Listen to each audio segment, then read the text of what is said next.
Welcome to my channel! Yan! Welcome back! Ayan ang gagawin natin ngayon!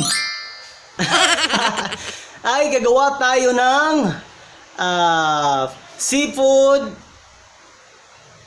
salad. Sa Tagalog ay kinilaw na kilawin na seafood. Ayan. At sa Bisaya naman ay kinilaw na seafood. Ayan, papakita ko sa inyo. Meron ako ditong mga lamas ingredients. Ayan, andito yung tomato or kamatis and red onion and onion. Basta onion rin.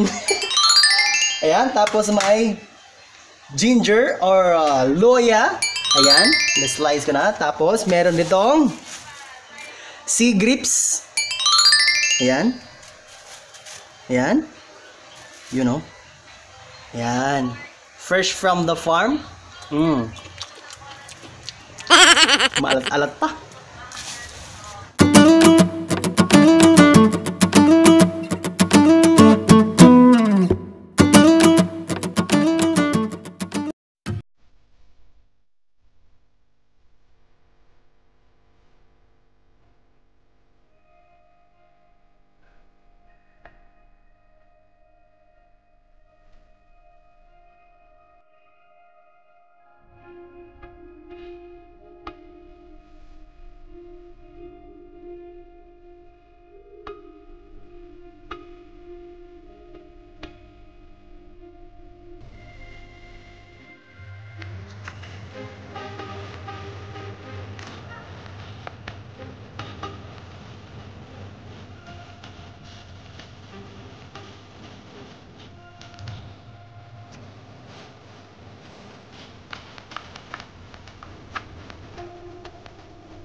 Konting kalaman lang, no? Hindi pala siya tae ng but guys, sea cucumber. Ito pala siya ay itlog ng sea cucumber.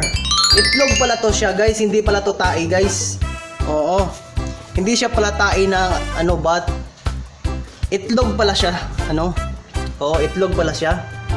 O, tingnan nyo. Oh, itlog pa siya. Itlog pala ito. Kaya may maraming mga circle-circle sa labas o sa sulod ba?